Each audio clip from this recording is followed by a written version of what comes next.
7 macam perkara yang merusak akidah dan keimanan, merusak amal perbuatan yang sudah kita kerjakan, merusak sendi-sendi kehidupan sosial, pendek kata merusak segala hal di dalam kehidupan kita. Jauhilah olehmu 7 macam perkara yang merusak.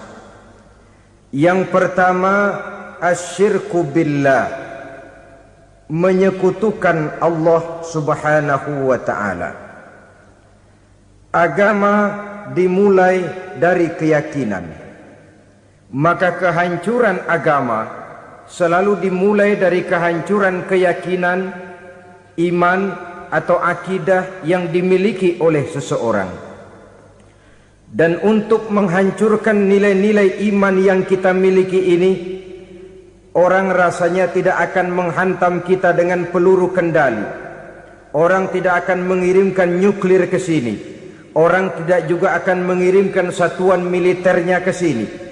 Untuk menghancurkan nilai-nilai iman, dibanjiri kita dengan paham-paham yang merusak dan mendangkalkan akidah. Baik ia bernama materialisme, baik ia bernama sekularisme, baik ia bernama banjirnya maksiat dan munkarat, baik ia bernama banjirnya peradaban dan kebudayaan yang menghancurkan moral daripada anak-anak kita, sedikit demi sedikit melenturkan dan melunturkan nilai-nilai keimanan kita, untuk kemudian pada waktunya nilai iman itu akan bertukar dan berganti menjadi nilai syirik kepada Allah subhanahu wa ta'ala. Atau pada sisi lain, menjadikan yang selain Allah sebagai tujuan akhir daripada kehidupan kita.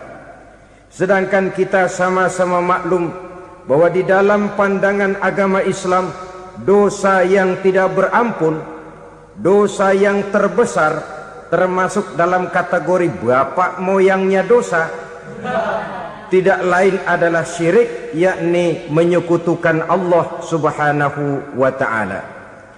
Pola penghancuran iman ini memang berstrategi. Ditawarkan kita kepada paham materialisme, paham kebendaan, di mana otak menempati urutan sebagai ranking pertama, Tuhan jatuh pada urutan kedua. Lalu menyusul kepada paham sekularisme, Allah dipisahkan dari seluruh kegiatan hidup ini, untuk pada gilirannya menjadikan yang selain Allah sebagai tujuan akhir daripada seluruh kegiatan hidup kita. Oleh karenanya, kewajiban menjaga nilai-nilai iman ini merupakan kewajiban yang mulia tetapi berat. Tidak hanya untuk kita, tetapi juga bagaimana mewariskannya kepada anak-anak kita, generasi yang akan datang. Orang-orang tua bijaksana yang diceritakan di dalam Al-Quran, kalau sudah berpikir tentang anak-anaknya, pertanyaan yang paling mereka risaukan ialah, ma ta'buduna min ba'di. Anakku, kalau pada satu saat aku, ayahmu sudah tidak ada lagi di dunia ini, meninggalkan kamu semua, ma ta'buduna min ba'di, apa yang akan kamu sembah nak?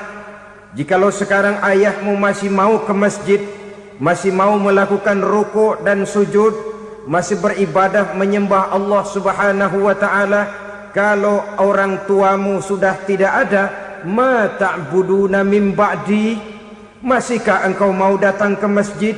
Masihkah engkau mau rukuk dan sujud? Masihkah engkau mau menyembah Allah subhanahu wa ta'ala? Pertanyaan ini yang dipikirkan oleh Nabi Yakub kepada putra-putranya. Pertanyaan ini yang diteruskan oleh Nabi Ibrahim kepada anak-anaknya. Pertanyaan ini yang diwariskan oleh generasi ulama'us salafus saleh kepada para generasi berikutnya. Bagaimana kita generasi sekarang?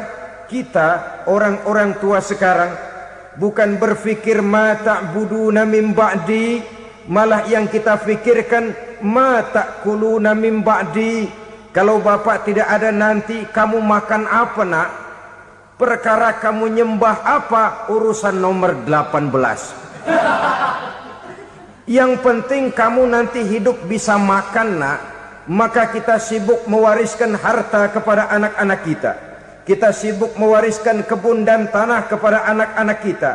Kita sibuk mewariskan pabrik kepada anak-anak kita, sementara kita lupa mewariskan intan yang paling mahal, mewariskan mutiara yang paling berharga, yaitu nilai iman kepada Allah Subhanahu wa ta'ala. Alangkah baiknya apabila warisan harta, warisan tanah dan kebun, warisan rumah dan pabrik didasari lebih dahulu dengan mewariskan nilai iman kepada Allah Subhanahu wa ta'ala. Sebagai orang-orang tua, kita boleh bersedih kalau anak kita tidak mengerti komputer. Kita boleh bersedih kalau anak kita tidak mengerti matematika. Kita boleh bersedih kalau anak kita tidak mengerti bahasa Inggris. Tapi sewajarnya lebih bersedihlah kita orang tua jikalau mempunyai anak yang tidak kenal Allah sebagai Tuhannya, yang kemudian tidak mau rukuk dan sujud kepada Allah Tuhannya. Itulah kemalangan yang paling malang bila kita meninggalkan generasi yang tidak bertauhid kepada Allah Subhanahu wa ta'ala. Betapapun anak kita tidak ngerti komputer, saudara, paling-paling kerugiannya cuma kerugian dunia. Masuk dia ke alam barzakh, munkar nakir tidak akan sempat tanya kau belajar komputer apa tidak. Kumpul dia di padang mahsyar, malaikat juga tidak akan tanya matematikamu nilainya berapa. Yang ditanya kau kenal Allah, kau rukuk dan sujud kepadanya, kau pernah datang ke masjid. Oleh karena itu sekali lagi, menjaga nilai iman tidak hanya untuk kita, tetapi juga mewariskannya kepada anak-anak kita, generasi yang akan datang. Sungguh kemalangan yang paling besar apabila kita meninggalkan anak-anak kita. Mereka kita tinggalkan lemah ekonominya, itu tidak baik. Mereka kita tinggalkan lemah otaknya, itu pun akan membuat mereka tertinggal oleh yang lain. Tapi yang paling celaka, jikalau kita tinggalkan mereka dalam kondisi lemah imannya, rapuh akidahnya, tidak baik dan tidak betul keyakinan hidupnya. Oleh karena itu Nabi berpesan, jauhilah 7 perkara yang merusak. Yang pertama, syirik kepada Allah Subhanahu wa ta'ala. Menyekutukan Allah baik dalam ucapan, dalam keyakinan ataupun dalam perbuatan. Ini perkara pertama yang termasuk 7 perusak besar di dalam kehidupan. Kalau sudah jatuh kita ke lembah syirik, bagaimanapun banyak kebaikan yang kita kerjakan, berjiwa sosial, bertangan pemurah, gemar menolong orang lain, kalau memang dasarnya syirik, maka seluruh kebaikan kita akan hancur, tidak akan ada nilainya dalam pandangan Allah Subhanahu wa ta'ala. Dalam pandangan manusia mungkin kita dicatat sebagai orang sosial, gemar menolong orang lain, tidak berpangku tangan melihat orang yang mendapat kesulitan. Tapi oleh karena dasarnya syirik, dasarnya tidak mentauhidkan Allah, maka seluruh nilai kebaikan yang kita kerjakan tidak akan ada nilainya dalam pandangan Allah Subhanahu wa ta'ala. Maka jagalah iman kita, jangan sampai dihinggapi penyakit syirik yang bagaimana kecilnya sekalipun. Sekali lagi, baik syirik dalam bentuk ucapan, syirik dalam bentuk keyakinan, sampai kepada syirik dalam bentuk perbuatan, kita berhindar kepada sifat-sifat yang sedemikian itu. Karena apa? Dalam satu ayat Quran Allah Subhanahu wa ta'ala menjelaskan, innallaha la yaghfiru ayyushraka bih wa yaghfiru ma duna dzalika liman yasha. Allah tidak akan memberi ampun kepada orang-orang yang menyekutukannya, tapi Allah masih mau memberikan ampun kepada dosa-dosa yang selain itu bagi orang-orang yang dikehendakinya. Dosa selain syirik, apabila kita bertaubat, Allah masih mau mengampuni. Tapi kalau sudah jatuh ke tempat syirik, itu sudah dosa yang tidak berampun. Taubatnya tidak lain melepas syirik, kembali kepada tauhid, berkeyakinan bahwa hanya ada Allah Subhanahu wa ta'ala, Tuhan satu-satunya, yang lam yalid walam yulad walam yakul lahu kufuwan ahad. tidak beranak, tidak pula diperanakkan, dan tidak satupun yang dapat menyerupai Tuhan Allah Subhanahu wa ta'ala. Saudara-saudara kaum muslimin rahimakumullah, bahwa kita di zaman sekarang memang tidak menyembah berhala, ya. Bahwa kita tidak berterang-terangan mengatakan Tuhan lebih dari satu, memang. Bahwa kita tidak berkeyakinan Tuhan itu punya anak atau diperanakkan, tentu. Tapi dalam perbuatan dan i'tiqad kita kadang-kadang jatuh tanpa kita sadari ke tempat yang bernama syirik ini.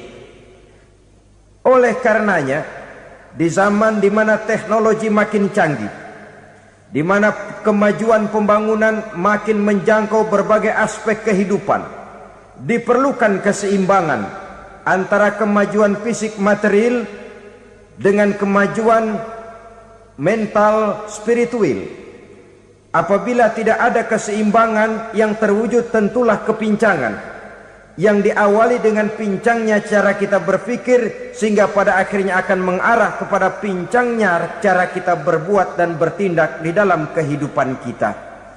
Oleh karena itu Nabi berpesan, jauhilah sifat syirik, karena syirik merupakan dosa yang teramat besar. Ini sifat merusak yang pertama. Yang kedua kata Nabi, wasihra, jauhilah sihir. Sihir ini juga termasuk perkara yang merusak kehidupan. Kita semua sama-sama maklum bahwa sihir sebenarnya bukan persoalan baru. Sejak sebelum datang Islam, sihir itu sudah ada. Di zaman Yunani kuno, sihir ada. Di zaman Mesir kuno, di zaman Cina kuno, dan yang lain-lain yang serba kuno, sihir itu sudah ada. Bahkan para nabi pun, para rasul yang diutus oleh Allah Subhanahu wa ta'ala, senantiasa berhadapan dengan ahli-ahli sihir untuk menguji kebenaran dari misi yang mereka bawa. Sihir adalah perbuatan di luar kebiasaan yang bisa dikerjakan oleh ahlinya dengan bantuan jin atau setan. Hukum mempelajari sihir adalah haram, mengamalkannya lebih haram lagi. Sebab itu saudara-saudara, sihir merupakan perbuatan merusak yang harus kita jauhi. Ciri-ciri daripada perbuatan sihir, pertama, ia mengandung tipuan, bayangan khayal. Di zaman Nabi Musa misalnya, orang melihat tambang-tambang itu seperti ular. Nabi Musa melayangkan tongkatnya menjadi ular-ular besar yang memakan ular-ular kecil ciptaan tukang-tukang sihir Fir'aun tadi. Lalu sihir bisa terjadi dengan bantuan jin kafir atau setan. Kemudian ciri yang ketiga, sifatnya halus dan tersembunyi. Taruh kata ada seorang ahli sihir yang mempergunakan ayat-ayat Quran sebagai jompa-jampe, sebagai baca-bacaan, itu cuma sekedar kedok. Tujuannya tidak lain menjadikan agama sebagai ketok untuk membenarkan cara yang dimurkai oleh Allah Subhanahu wa ta'ala.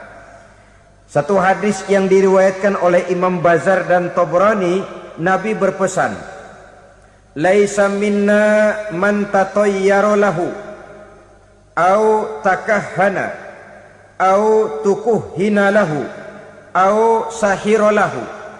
Tidak termasuk ke dalam golonganku, kata Nabi. Tidak termasuk umatku. Siapa mereka? Man tatayyara lahu, orang yang bertatoyur. Apa tatoyur itu? Dari kalimat toyaro, artinya terbang. Toir biasa diartikan dengan burung. Tatoyaro percaya kepada suara-suara burung.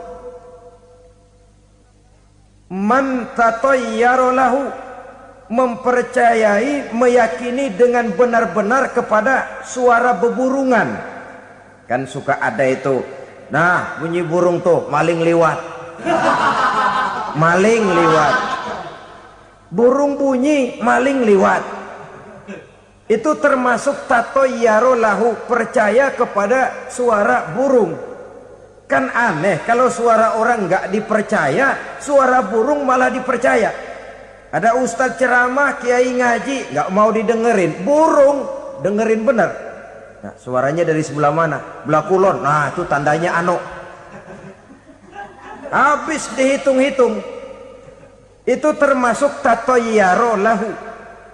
Au takahana, atau bertenung, au tukuhina, atau minta ditenungkan, au sahirolahu, atau melakukan perbuatan sihir, atau minta disihirkan. Laisa minna, tidak termasuk ke dalam golonganku, kata Nabi. Sehingga dengan demikian saudara-saudara, menghadapi sihir dengan sihir sekalipun termasuk perbuatan yang tidak diajarkan oleh agama.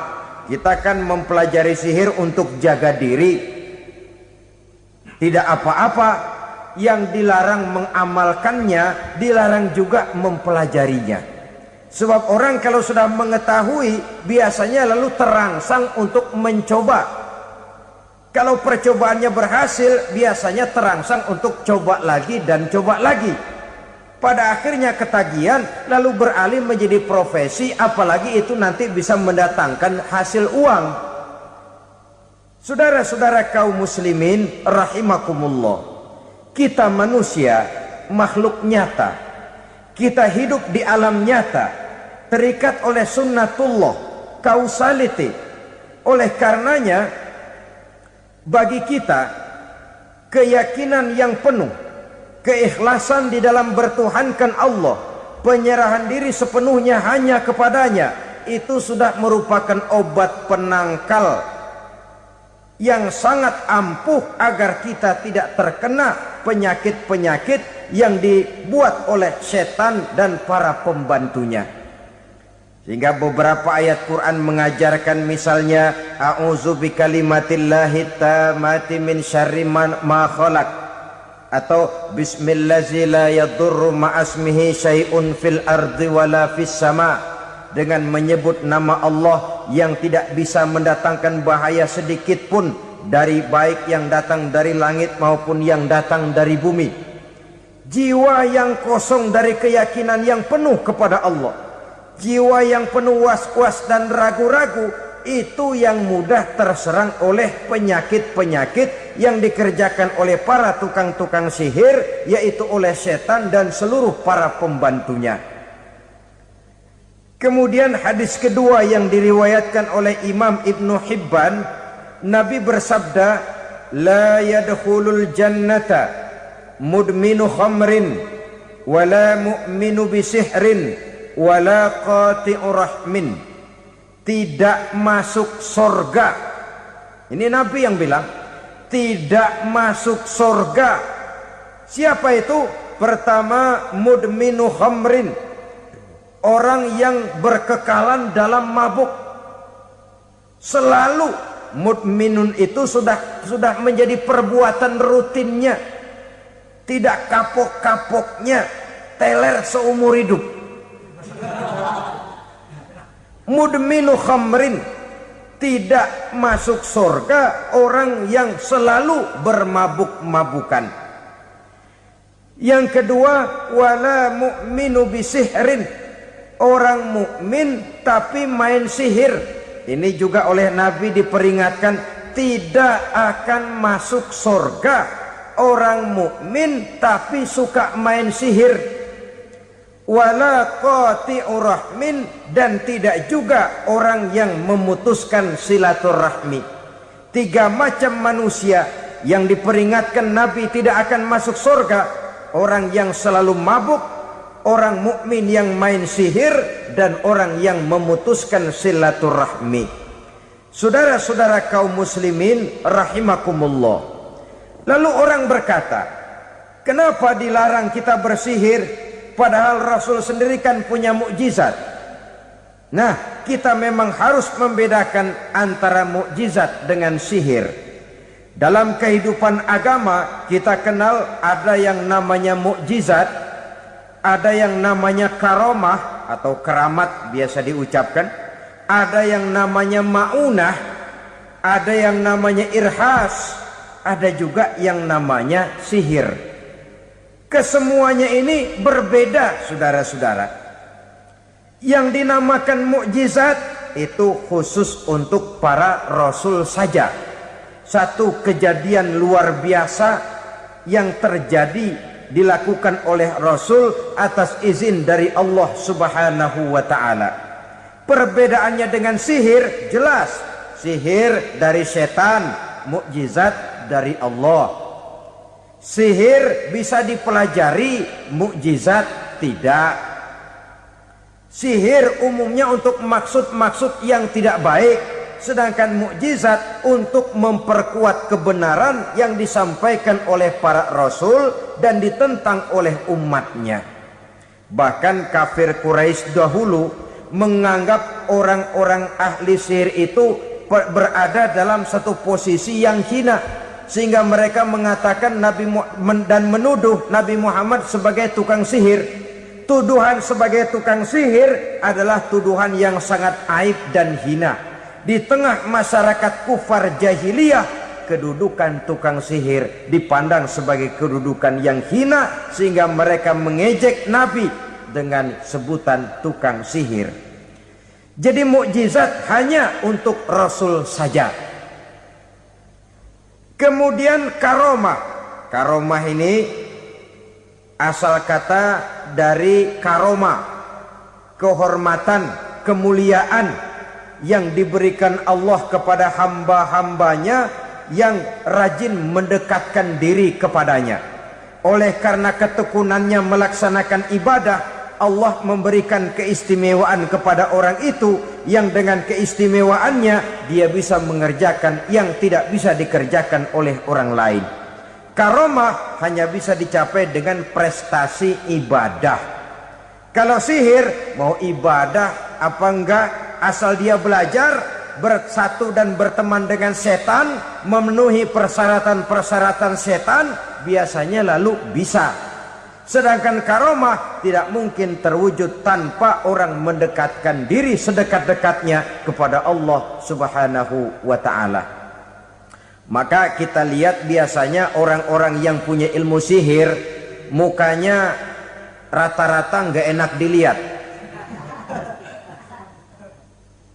Kumuh, jauh dari air wudhu, jauh dari sujud kepada Allah, malah berteman dengan setan, menjadi pelayan-pelayannya setan. Saudara-saudara, adapun maunah, keistimewaan yang diberikan Allah kepada hamba-hambanya yang belum sampai kepada tingkat wali, tapi orang itu lebih banyak kebaikannya daripada kesalahannya. Umpamanya, saudara jalan bertiga di pinggir jalan, saudara ada pada posisi di tengah, lalu bertiga ini ketabrak mobil. Menurut perhitungan saudara mati lebih dahulu, tapi terjadi hal yang aneh, dua teman saudara mati, saudara malah cuma luka dan lecet sedikit saja. Apa itu? Kalau kita lebih banyak kebaikannya daripada kesalahannya, itu yang dinamakan maunah, pertolongan yang diberikan Allah kepada hamba-hambanya yang lebih banyak kebaikannya daripada kesalahannya. Sedangkan yang dinamakan irhas, kejadian luar biasa pada diri seseorang pada waktu dia masih kecil, yang menunjukkan tanda-tanda keistimewaannya. Itu umumnya pada para nabi pada usia kecilnya sudah ada irhas, tanda-tanda istimewa. Jelas baik mukjizat, karomah, maunah maupun irhas berbeda dengan sihir.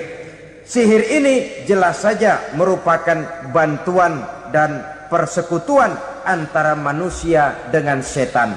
Padahal setan, kata Allah dalam Al-Quran, innahu lakum aduwwum mubin, sesungguhnya setan bagi kamu adalah musuh yang sangat jelas.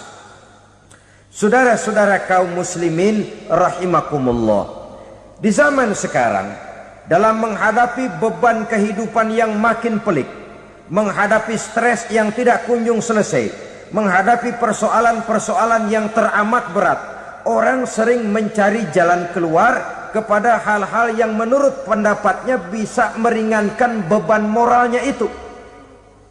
Pergilah dia mencari sesuatu yang dapat meringankan bebannya. Dan tidak jarang yang jatuh ke pangkuan tukang-tukang tenung, ke pangkuan tukang-tukang sihir, yang mereka itu oleh Quran dijelaskan kadzabal munajjimun walau sodaku. Tukang-tukang tenung, tukang-tukang sihir, mereka itu bohong walaupun benar. Maksudnya bohong walaupun benar artinya kalau yang mereka kerjakan benar itu sih kebenaran. Benar dengan kebenaran itu lain. Kebenaran, kebetulan bisa, tapi tidak untuk selalu. Apalagi kalau itu sudah membahayakan kehidupan orang lain.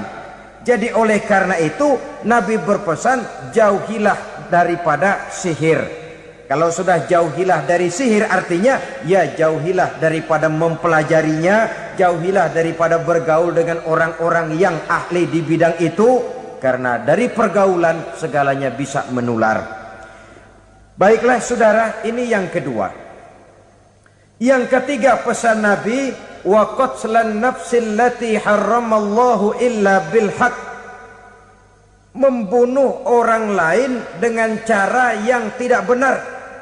Membunuh orang yang diharamkan oleh Allah Subhanahu wa taala untuk melakukannya kecuali dengan alasan yang benar.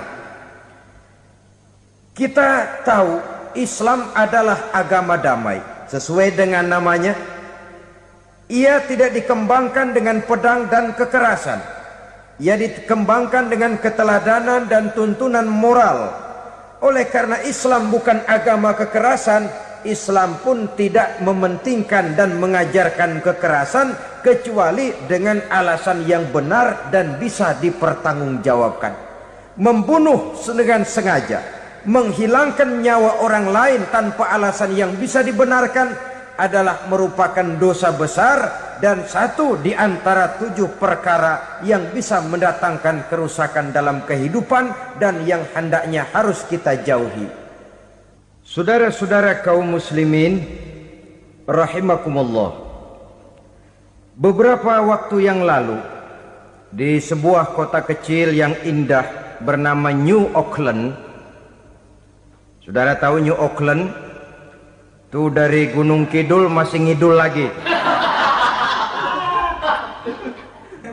Pernah diadakan satu seminar yang membicarakan bagaimana menyelamatkan masyarakat manusia dari bahaya Perang Dunia Ketiga. Diperkirakan kalau terjadi Perang Dunia Ketiga, manusia tidak akan tersisa. Sebab apa? Pada waktu itu cadangan nuklir yang dimiliki oleh bersama Amerika dan Rusia konon sudah sanggup memusnahkan 6 miliar manusia pada saat jumlah manusia baru 5 miliar. Jadi kelebihan nuklir dunia ini. Kalau terjadi Perang Dunia Ketiga, sulit manusia untuk tersisa. Maka dibahaslah di dalam seminar itu, wah, supaya tidak terjadi Perang Dunia Ketiga, maka perlombaan membuat senjata-senjata canggih, alat-alat pembunuh modern harus segera dibatasi. Dibahas, tidak mungkin kita membatasi perlombaan membuat senjata. Kenapa? Makin maju ilmu dan teknologi, makin canggih senjata yang ditemukan. Atom sudah meningkat menjadi nuklir, nuklir sudah meningkat menjadi neutron, dan kita tahu bom yang bernama neutron ini bom yang cukup membunuh tanpa perlu merusak. Artinya kalau dia diledakkan di kota kita ini, bangunan utuh, jembatan tidak ambruk, rumah-rumah tetap berdiri, tapi semua yang bernama hidup mati. Itu katanya lebih sopan dari bom atom. Sebab kalau si atom ini sudah membunuh, merusak pula. Neutron cukup membunuh saja tanpa perlu merusak. Jadi majunya senjata-senjata teknologi sebagai akibat yang logis dari kemajuan ilmu pengetahuan ini tidak bisa kita batasi. Dan memang sebenarnya yang bahaya bukan senjatanya, tapi manusia yang mengendalikan senjata itu. Mereka kembali kepada prinsip the man behind the gun. Bukan senjatanya yang bahaya, tapi manusia yang mengendalikan senjata itu yang bahaya. Walaupun senjatanya modern, katakanlah model M16 umpamanya, kalau yang mengendalikannya orang beriman, insya Allah aman. Tapi biar megang cuma senapan angin, kalau yang megang orang brutal, ngeri kita deket-deket. Apalagi kalau memang bukan ahlinya menggunakan senjata, bisa ngeker kaki kena jidat.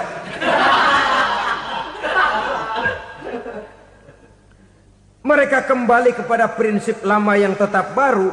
Bukan senjatanya yang harus dibatasi, manusia yang mengendalikan senjata itu yang perlu dibicarakan. Nah, kalau begitu, agar manusia tidak mempergunakan senjata sewenang-wenang, apa yang harus kita lakukan? Ya, manusianya harus bermoral. Ya, tapi moral yang mana? Di dunia ini banyak ajaran tentang moral. Itu pun mudah saja. Di sini kan kita undang saja ahli dari berbagai agama untuk membicarakan konsep perdamaian menurut agamanya masing-masing. Baik, setuju itu, setuju. Maka tampillah para ahli agama, mereka kembali kepada prinsip moral daripada konsep yang terkandung di dalam ajaran agama untuk menegakkan perdamaian. Mula-mula naiklah ahli dari agama Hindu, dibacakan konsep perdamaian menurut ajaran agama Hindu, bahwa untuk damai manusia harus meninggalkan nafsu keduniaannya, menempuh samsara dan sebagainya untuk mencapai nirwana, menjauhi kemegahan dan kemewahan dunia. Ini lalu dibahas, rasanya juga tidak mungkin ini. Kemudian dari agama Nasrani, bahwa untuk damai manusia harus menciptakan sifat kasih sayang. Kalau ditampar pipi kiri, berikan pipi yang kanan. Kalau diberikan selendang, berikan baju. Nanti orang kasihan, lalu dia tidak akan nampar lagi. Ketika ini dibahas, ternyata rasanya pun tidak mungkin bisa diterima. Karena apa? Di zaman sekarang orang ditampar pipi kiri, dikasih pipi kanan. Bukan kasihan, gemes. Damai belum tentu, bonyok udah jelas. Lalu ketika dibacakan konsep perdamaian menurut Quran, di mana disampaikan ayat wa jazaa'u sayyi'atin sayyi'atun misluha faman afa wa aslaha fa ajruhu 'ala Allah. Balasan terhadap satu kejahatan adalah kejahatan yang seimbang. Tetapi barang siapa yang memberi maaf dan mencari jalan damai, itulah yang terbaik dan akan mendapat pahala dari Allah Subhanahu wa ta'ala. Kamu tidak salah ditampar pipi kirimu, tampar lagi pipi kirinya sekeras dia menampar pipi kirimu. Nanti orang tidak mau menampar kita karena dia tahu kalau dia tampar kita, dia akan menderita tamparan sekeras dia menampar kita. Akan terjadilah prinsip saling hormat menghormati, tidak saling ganggu, tidak saling usil, tidak saling jahil. Atas dasar ini perdamaian bisa ditegakkan. Mereka bisa menerima konsep ini, tapi kemudian seminar ditutup tanpa satu keputusan resmi. Kenapa?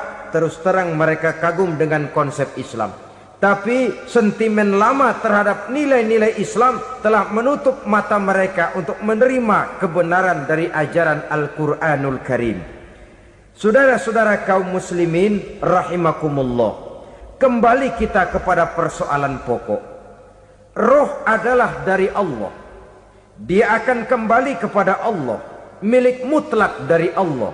Tidak pantas kita merampasnya dari orang lain. Tidak wajar kita menghilangkannya tanpa alasan yang dibenarkan oleh agama. Di zaman sekarang akibat persaingan hidup yang makin tajam, lapangan kerja yang makin sulit, tensi ekonomi yang makin tinggi, atau karena nilai moral yang makin rendah, atau juga karena rapuhnya pegangan orang kepada agama, nyawa rasanya sudah sedemikian murahnya. Berbagai kasus membuat berdiri bulu roma kita. Ada mayit, ada manusia dipotong 6, dicincang macam kambing. Ada yang dipotong 5, ada yang dipotong 13, dikardusin, dibuang ke tempat sampah. Inna lillahi wa inna ilaihi raji'un. Gejala apa ini? Kanibalisme. Manusia sudah demikian sadisnya, manusia sudah sedemikian buasnya, sehingga sesama manusia diperlakukan seperti hewan. Padahal hewan sendiri belum pernah macan makan macan, bagaimanapun buasnya macan. Belum pernah serigala memakan serigala, bagaimanapun brutalnya serigala. Tetapi manusia makan manusia di zaman sekarang kadang jadi kenyataan dalam kehidupan kita. Kadang persoalannya remeh saja. Soal uang 200 perak, pisau bicara, nyawa melayang. Soal rokok sebatang, celurit bicara, nyawa melayang. Soal-soal yang sama sekali tidak prinsip, begitu mudah kita menghilangkan nyawa orang lain. Padahal Nabi pernah memperingatkan, apabila dua orang muslim sudah berkelahi dan berbunuh-bunuhan, al-qatil wal maktul finnar, yang membunuh dan yang terbunuh dua-duanya neraka. Sahabat heran, ya Rasul, kalau yang terbunuh, kalau yang membunuh masuk neraka itu sih wajar, tapi yang terbunuh kenapa neraka juga? Beliau menjawab, dua-duanya sudah punya niat untuk saling membunuh. Niatnya itu yang diponten. Yang terbunuh cuman lagi apes aja, keduluan dia. Umpama tidak terbunuh, pasti dia yang akan membunuh. Oleh karenanya al-qatil wal maktul, yang membunuh dan yang dibunuh finnar, dua-duanya masuk ke dalam neraka. Islam menghormati kehidupan, tidak hanya terbatas kepada sesama muslim. Orang-orang yang berlainan agama pun yang mau hidup berukun, damai, berdampingan dengan umat Islam, jiwa mereka, darah mereka dilindungi oleh nilai-nilai Islam yang disebut dengan kafir zimmi ini. Mengganggu mereka sama saja dengan mengganggu aku, kata Nabi. Jadi oleh karena itu sayangilah sesama. Kehidupan adalah anugerah Allah, bukan wewenang kita untuk mencabutnya dari orang lain, bukan wewenang kita untuk merampas dan menghilangkannya dari orang lain. Apa yang tidak enak terjadi pada diri kita, begitu pula lah apabila terjadi pada diri orang lain. Sehingga Nabi mengatakan, la yu'minu ahadukum hatta yuhibba li akhihi ma yuhibbu li nafsihi.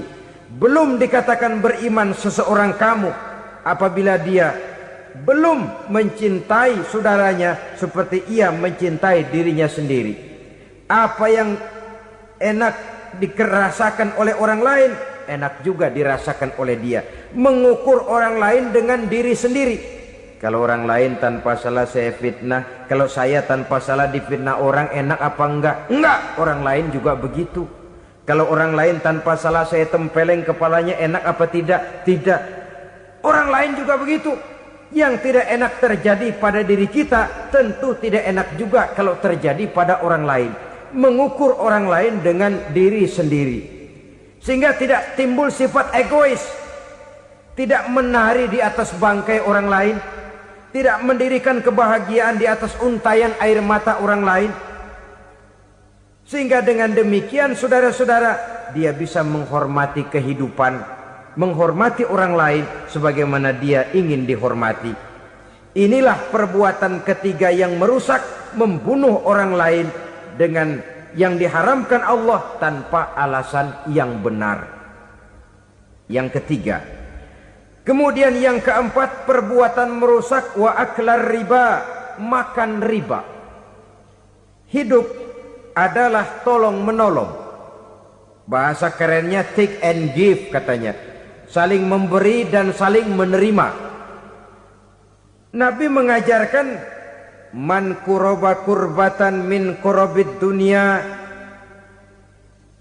karaballahu lahu kurbatan min kurabi yaumal qiyamah. Wallahu fi aunil abdi madamal abdu fi auni akhihi. Siapa yang meringankan beban dari beban-beban yang dirita seseorang di dalam kehidupan dunia, Allah akan meringankan bebannya daripada beban-beban yang harus dipikulnya di hari kiamat nanti. Wallahu fi aunil abdi madamal abdu fi auni akhihi. Allah senantiasa akan menolong seorang hamba selama hamba itu masih mau menolong saudaranya. Allah selalu akan menolong seorang hamba selama hamba itu masih mau menolong saudaranya. Apabila kita sudah berpangku tangan terhadap kesulitan orang lain, biasanya pun pada saat kita mendapat kesulitan, kita akan sulit juga memperoleh pertolongan. Nah, riba alias renten, kedoknya adalah menolong orang, tapi sama juga bulu buntutnya dilepas, palanya dicekek. Menolong orang pada akhirnya menjadi beban bagi seseorang, dan memang mencari orang-orang yang berada dalam posisi kesulitan. Biasanya di daerah-daerah di mana musim paceklik, jadi lapangan kerja sulit, sedangkan urusan perut tidak bisa ditunda. Akhirnya orang terjebak ke dalam rentenir, ke dalam riba, ke dalam renten. Bunga berbunga, sehingga satu saat jumlah bunganya bisa lebih besar dari jumlah pinjaman pokoknya. Kemudian kalau juga ternyata tidak bisa dibayar, rumah jadi taruhan. Memang rumah satu-satunya, begitu rumah ditarik mulain camping. Bukankah pada akhirnya akan mewariskan kesengsaraan? Oleh karena itu, kepada kita berusahalah jangan berhubungan dengan rentenir, jangan makan renten dan riba kepada mereka yang melaksanakan riba. Walaupun mendatangkan keuntungan materi, tapi percayalah harta yang didapat dengan jalan riba tidak akan membawa keberkahan.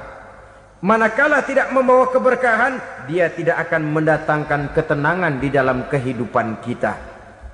Oleh karenanya, memakan harta riba termasuk perbuatan yang merusak sendi-sendi kehidupan sosial, merusak kehidupan orang lain, merusak kehidupan masyarakat, tetangga, pergaulan dan sebagainya.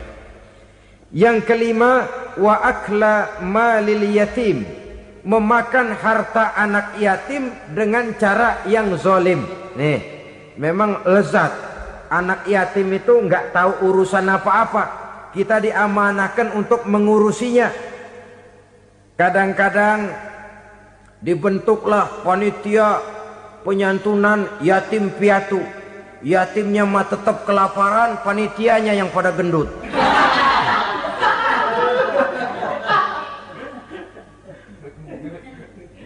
Padahal memakan harta anak yatim termasuk perbuatan dosa besar. Dan menjantuni yatim merupakan perbuatan mulia. Nabi mengatakan, ana wa kafilul yatim kahataini yaumal qiyamah. Aku dan orang-orang yang menyantuni anak yatim seperti dua jari ini pada hari kiamat nanti. Dekat sekali. Jikalau ingin di hari akhir nanti dekat dengan Rasul, bersahabatlah dengan anak-anak yatim. Jadilah pengurus anak-anak yatim. Bangunlah panti-panti asuhan yatim. Pada saat bapak ibunya meninggal, kitalah yang menjadi orang tuanya. Bahkan sedemikian besar perhatian Islam terhadap anak-anak yatim ini, sehingga Quran memberikan peringatan, ara'aital ladzi yukadzibu biddin fadzalikal ladzi yad'ul yatim wa la yahuddu ala ta'amil miskin. Tahukah kamu siapa orang yang mendustakan agama? Beragama tapi dianggap dusta, solatnya dusta, puasanya dusta, karena agamanya sudah berdusta. Siapa mereka? Fazalikal ladzi yad'ul yatim, orang yang menyia-nyiakan anak yatim. Wala yahuddu ala ta'amil miskin, dan tidak pernah memberi makan kepada orang-orang yang menderita kemiskinan, menyia-nyiakan, meninggalkan anak yatim, termasuk perbuatan yang divonis kita sebagai orang yang mendustakan agama. Saudara-saudara kaum muslimin rahimakumullah, maka sangat dicela mengeksploitir anak-anak yatim, menjadikan mereka sebagai kedok untuk mencari kekayaan pribadi. Tetapi jikalau ikhlas, ganjarannya sangat besar, nilai pahalanya sangat besar. Menyantuni yatim tidak hanya setahun sekali.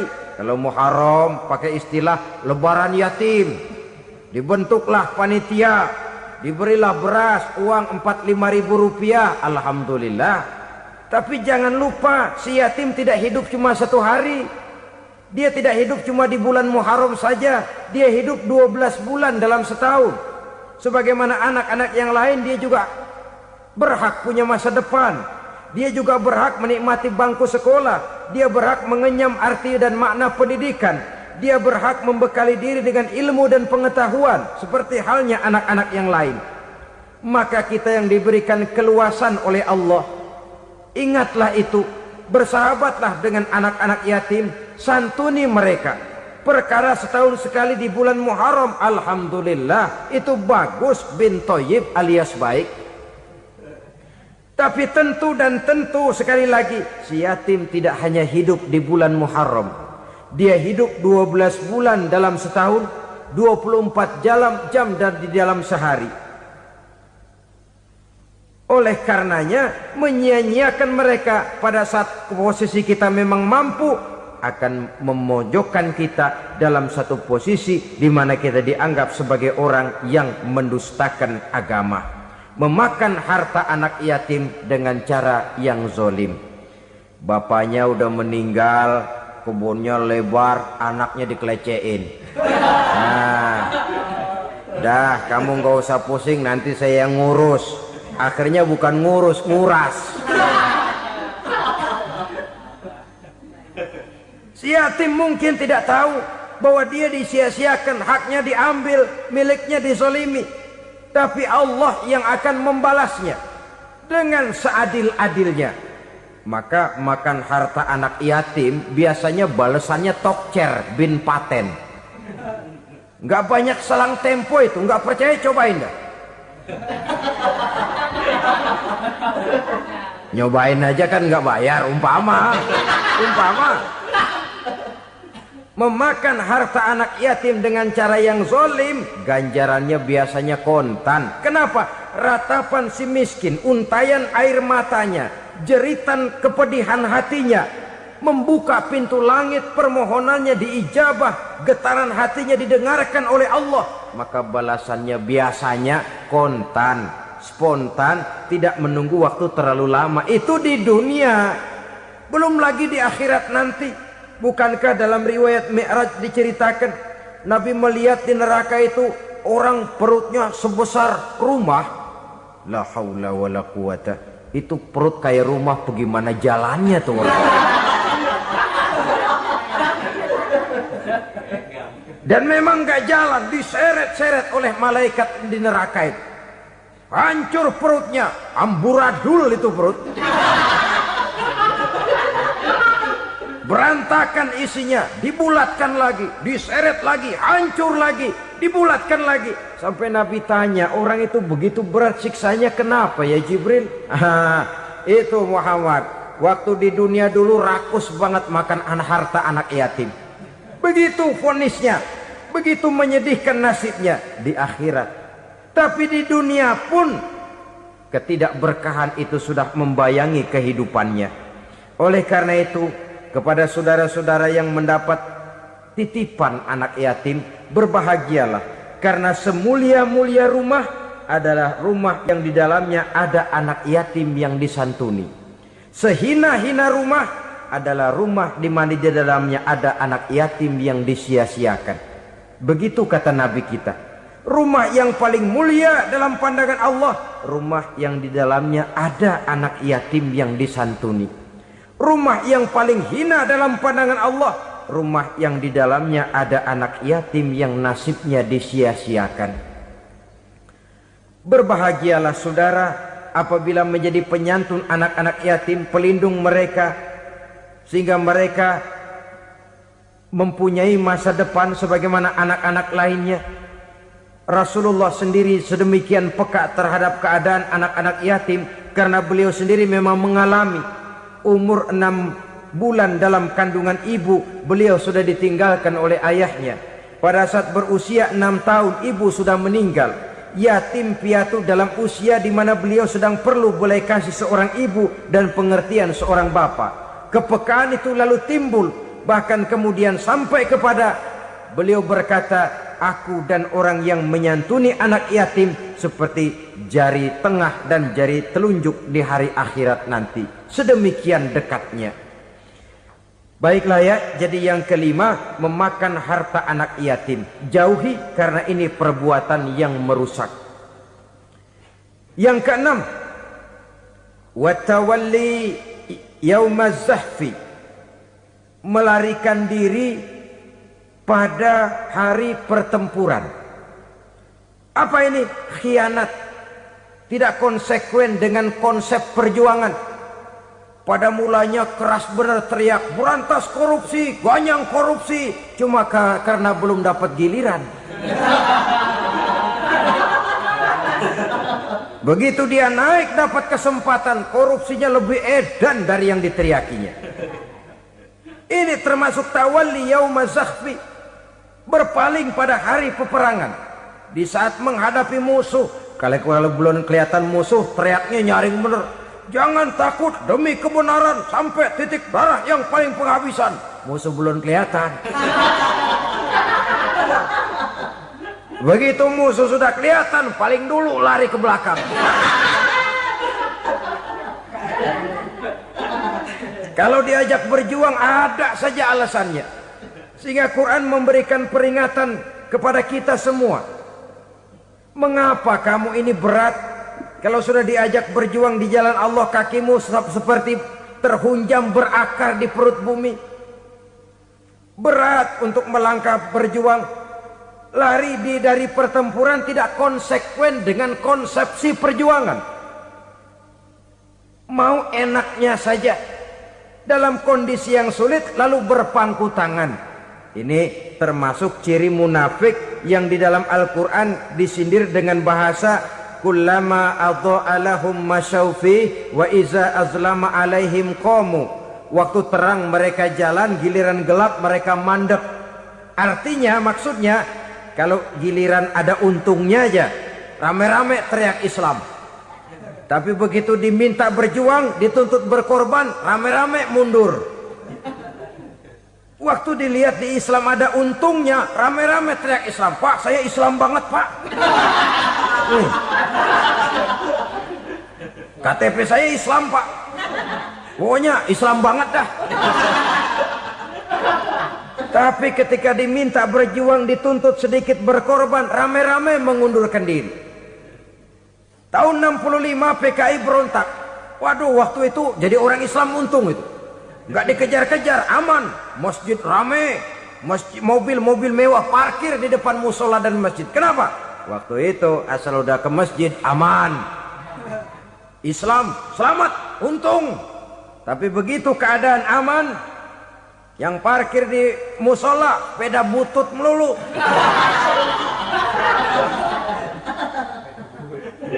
Waktu terang mereka jalan, waktu gelap mereka berhenti. Dikala di Islam ada untungnya, baru wah Islam bagus, Islam hebat. Tapi waktu dilihat ada kerugian, jangan bawa-bawa Islam dah. Jangan bicara soal Islam, ini kan bukan soal agama. Bukan soal agama. La haula wa la quwata illa billah. Beragama kita ambil talfik fid din, mengambil yang enteng-enteng saja dalam urusan beragama ini. Tidak konsekuen kita dengan Islam kita. Seolah kita mau memilih mana yang terasa cocok sama selera kita, kita teriak Islam. Beratan aja dikit, rame-rame berpaling.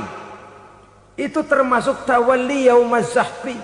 Para pengkhianat, mental-mental hipokrit yang tidak mau konsekuen menghadapi segala bahaya. Itu termasuk perbuatan yang merusak. Kenapa? Kalau cuma dia saja yang lari, mungkin tidak jadi soal. Tapi larinya ini akan mempengaruhi orang lain. Nah, pengaruhnya itu yang dicegah. Sebab kalau satu sudah mulai lari, yang lain mulai ngelirik. Ketika yang dilirik kemudian tidak ada reaksi, dia akan ikut lari. Artinya apa? Seorang muslim harus konsekuen dengan konsep perjuangannya, dengan keyakinan keagamaannya, dan tidak memilih yang enak-enak saja di dalam kehidupan beragama. Lari dari pertempuran, bermental khianat, mengkhianati agama, merupakan satu di antara sifat yang merusak. Terakhir saudara,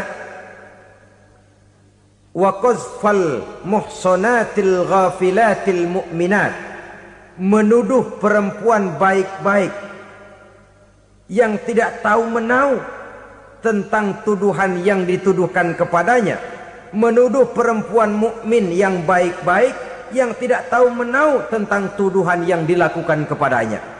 Fitnah lebih bahaya daripada pembunuhan. Orang yang tidak salah bisa hancur namanya, orang yang berniat baik bisa ambruk perjuangannya oleh karena fitnah. Sehingga dikatakan al-fitnatu asyaddu minal qatli. Fitnah lebih bahaya daripada pembunuhan. Maka memfitnah ini termasuk satu dosa di antara 7 hal merusak yang harus kita jauhi semampu kita, semampu-mampunya.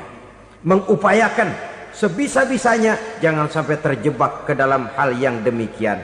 Nah, saudara-saudara, inilah saja pertemuan kali ini. Mudah-mudahan ada manfaatnya. Semoga Allah memberikan kekuatan zahir dan batin kepada kita untuk bisa menjauhi 7 perkara yang merusak ini. Selalu berusaha menyimpan sesuatu yang bisa membawa manfaat, baik untuk dirinya, untuk anak cucunya, maupun untuk keluarganya, untuk masa kini dan masa depannya. Kadang simpanan itu berbentuk uang, kadang berupa tanah, lain saat berbentuk pabrik, dan lain sebagainya. Sementara masa depan yang paling pasti adalah akhirat.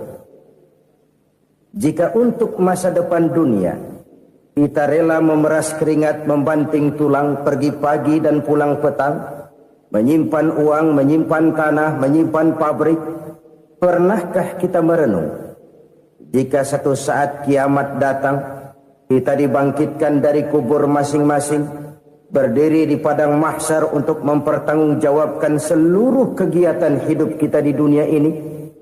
Lalu kita akan menuju ke alam akhirat. Sudahkah kita mempunyai simpanan untuk akhirat kita? Pada pertemuan kali ini saya ingin menyampaikan sebuah hadis di mana Rasulullah sallallahu alaihi wasallam bersabda, arba'un min kanzil jannah. Simpanan sorga ada 4 macam. Yang pertama, ikhfa'us sadaqah, menyembunyikan sedekah. Saudara-saudara kaum muslimin, sebagaimana yang kita maklum bahwa Allah Subhanahu wa taala melebihkan sebagian rezeki dari kita terhadap yang lain. Ada yang kaya, ada yang setengah kaya, ada yang miskin, ada yang setengah miskin, dan selanjutnya. Ada yang gajinya kecil tapi penghasilannya gede. Ada yang penghasilannya gede tapi nggak punya gaji. Ada juga yang memang gajinya gede dan penghasilannya gede.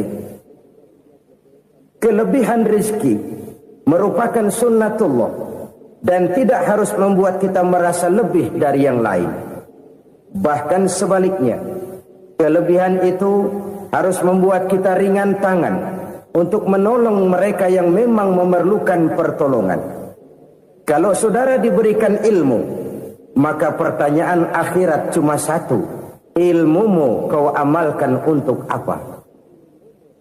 Kalau saudara diberikan umur yang panjang, pengadilan akhirat juga bertanya satu: umurmu kau habiskan di mana? Tapi kalau saudara diberikan harta, pengadilan akhirat akan bertanya 2: hartamu kau dapat dari mana, kau belanjakan kemana.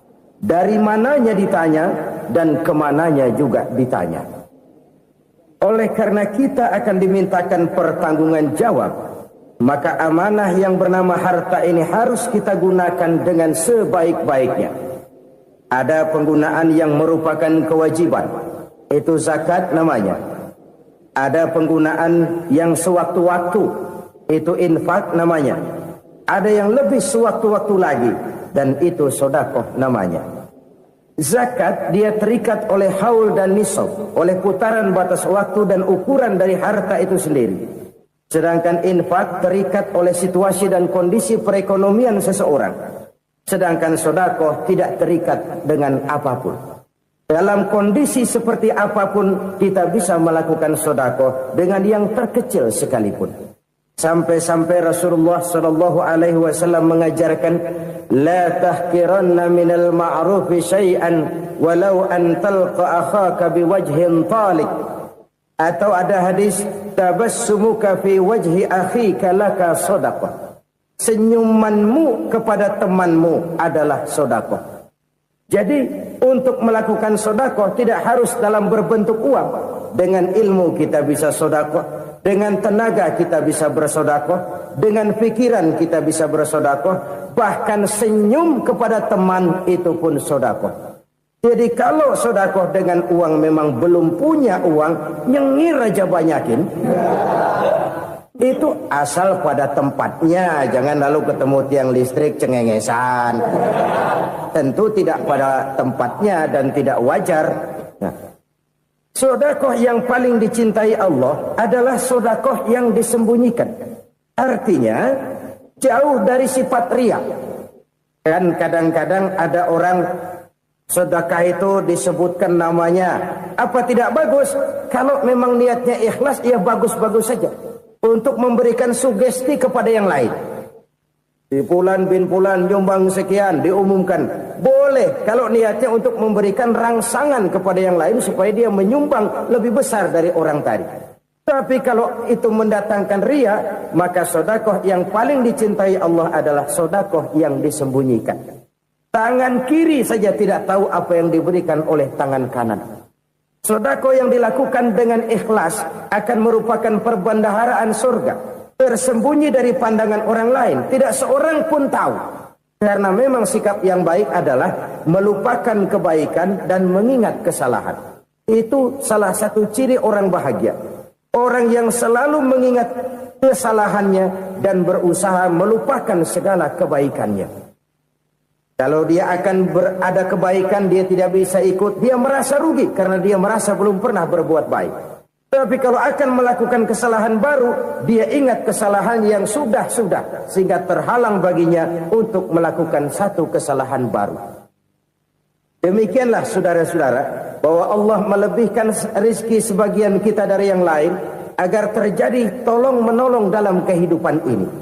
Jadi kesenjangan yang nature, kesenjangan yang alami, itu sunnatullah.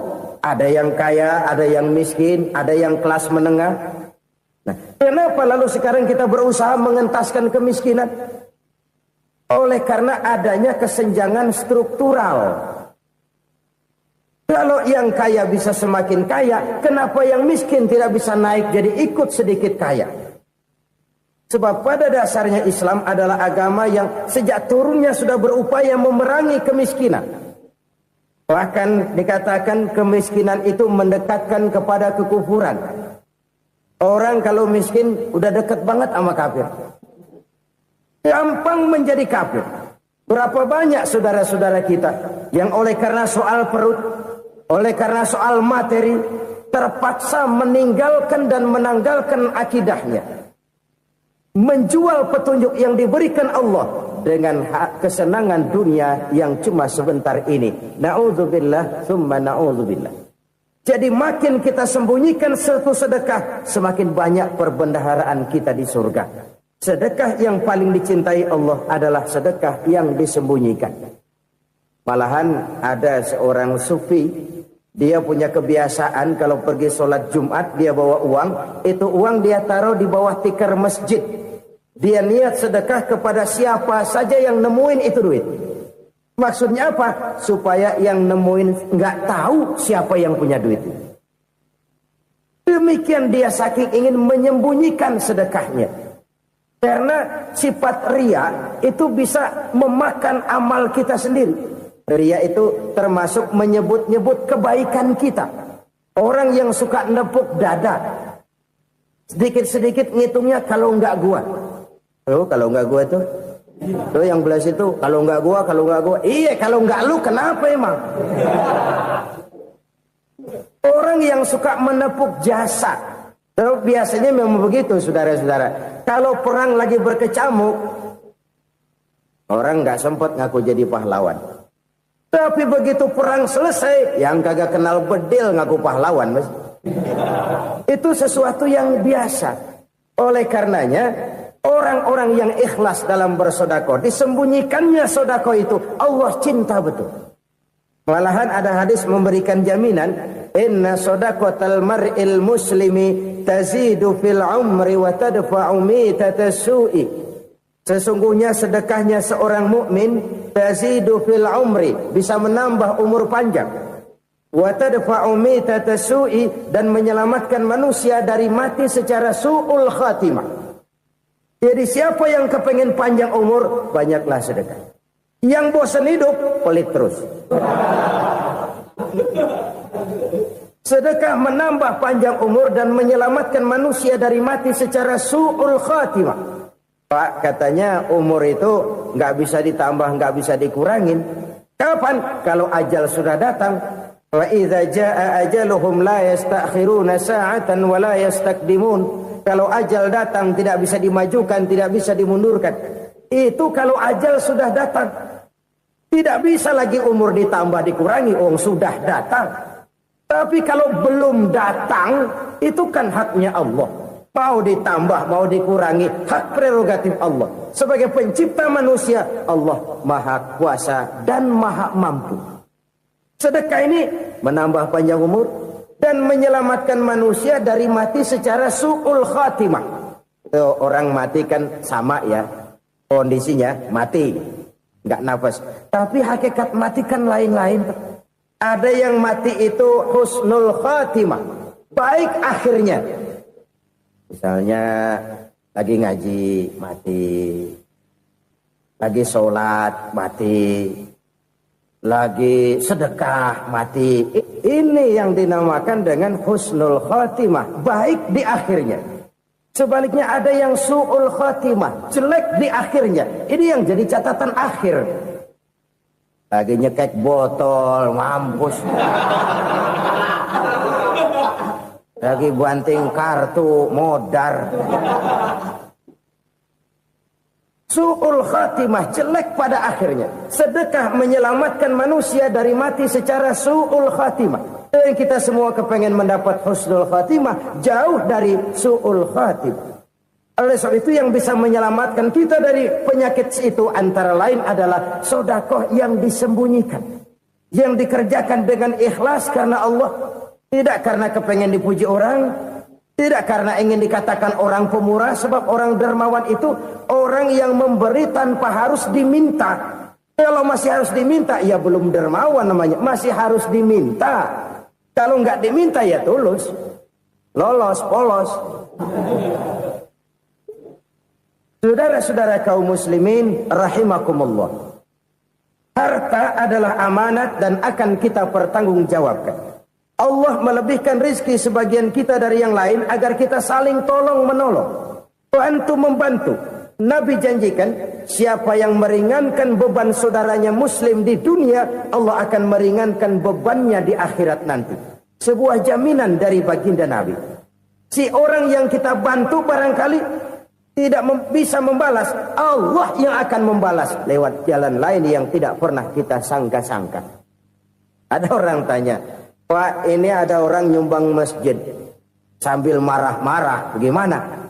Saya bilang sumbangannya aja ambil, marahnya jangan. Marahnya jangan diambil, itu urusan dia. Saudara-saudara kaum muslimin rahimakumullah. Umat Islam ini kan umat yang punya potensi besar. Kadang kita merenung, kenapa kadang-kadang pembangunan masjid kok lambat sekali? Kalau hotel hari ini peletakan pertama, bulan depan peresmian. Supermarket hari ini peletakan batu pertama, minggu depan peresmian. Tapi kalau sudah yang namanya masjid, kadang-kadang peletakan batu pertama sekaligus jadi batu terakhir. 3 tahun, 4 tahun, campur nebar jalak di jalanan, duit dijaring kayak ikan sepat. Apa tidak ada orang Islam yang kaya? Banyak. Apa tidak ada pengusaha muslim yang jadi konglomerat? Ada. Lalu yang belum banyak itu yang komit terhadap nilai-nilai agamanya. Akhirnya kita jatuh jadi umat yang lemah. Belum ada pengusaha konglomerat muslim buka pabrik supermi cap beduk misalnya umpamanya atau pabrik kecap cap sorban supaya identitas keislamannya sedikit kelihatan. Kita jatuh jadi umat yang lemah karena potensi tidak terinventarisir dengan baik. Kita ini ibarat kompor yang cuma matengin nasi orang lain. Potensi kita dimanfaatkan oleh orang lain. Ukhuwah Islamiyah kita baru terbatas kepada silaturahmi. Ukhuwah di bidang ekonomi kita lemah. Ukhuwah di bidang kebudayaan kita lemah. Apalagi ukhuwah di bidang politik kita lebih rapuh lagi. Padahal ukhuwah itu adalah totalitas kehidupan manusia. Menyangkut ipolek sosbud. Memerlukan nilai-nilai ukhuwah. Jadi oleh karena itu mari kita menyadari. Di dalam harta kita, walaupun kita yang cari, pergi pagi, pulang sore, peras keringat, banting tulang, di sana ada harta anak yatim. Di sana ada hak masjid. Di sana ada hak pesantren. Di sana ada hak jihad. Berbahagialah seseorang apabila dia oleh Allah dijadikan keran. Keran itu menyimpan air, tapi tidak untuk dirinya, tapi disalurkannya kepada mereka yang memang memerlukannya. Saudara-saudara kaum muslimin rahimakumullah, ini yang pertama. Jadi perbendaharaan surga adalah menyembunyikan sedekah. Orang lain nggak tahu, kita pun nggak pernah ngitung-ngitung. Kita anggap lewat begitu saja, padahal itu deposit akhirat. Satu. Yang kedua, perbendaharaan surga itu apa? Wa kitmanul musibah, menyembunyikan kesulitan. Kadang orang takut menghadapi kesulitan. Tapi makin kita merenung, hidup ini kan sebenarnya urusan. Takut sama urusan ya jangan hidup. Tandanya orang hidup itu kalau punya urusan. Urusan melupakan problem. Problem sering menimbulkan kesulitan. Kesulitan bukan untuk ditakuti, tapi untuk diatasi dan dicarikan jalan keluarnya. Siapa sih orangnya yang gak pernah sulit-sulit? Makin tinggi status sosialnya, makin gede urusannya. Makin tinggi kualitas imannya, makin berat tingkat kesulitannya. Cuma memang yang namanya enak itu seperti pelangi. Biang lala itu nggak pernah di atas kepala kita, di atas kepala orang melulu. Lo sih enak lo, kata kita. Dia juga bilang yang enak kan lo. Pelangi itu nggak pernah di atas kepala kita. Kata tukang beca, aduh enak ya naik Mercy. Kata tukang beca, apa yang di dalam mobil Mercy? Aduh enak bener tukang beca, di jok ngeringkuk ngorok pulas bener. Saya kamar pakai AC sejuk, tempat tidur sutra, empuk, alga spring bed, gula kulik nggak bisa pulas kalau belum minum Valium, belum tidur. Enak bener tukang beca, di jok ngorok nggak tahu wetan kulon. Itu tukang beca bilang yang di Mercy enak, yang di Mercy bilang tukang beca enak. Inilah enak. Nggak pernah di atas kepala kita, di atas kepala orang lain melulu enak itu. Nah, saudara-saudara, yang merupakan perbendaharaan surga itu orang yang bisa menyembunyikan kesulitan, baik pribadi ataupun rumah tangga. Nih terutama rumah tangga yang jadi soalnya. Kadang-kadang kita ini kalau senang, sebaliknya, kalau senang kita diam. Kalem aja, cuek. Banyak banget duit kita, bawaan diam aja udah. Malah ketemu orang takut. Tapi begitu susah, sekampung tahu. Padahal Nabi mengajarkan perbendaharaan surga itu menyembunyikan musibah.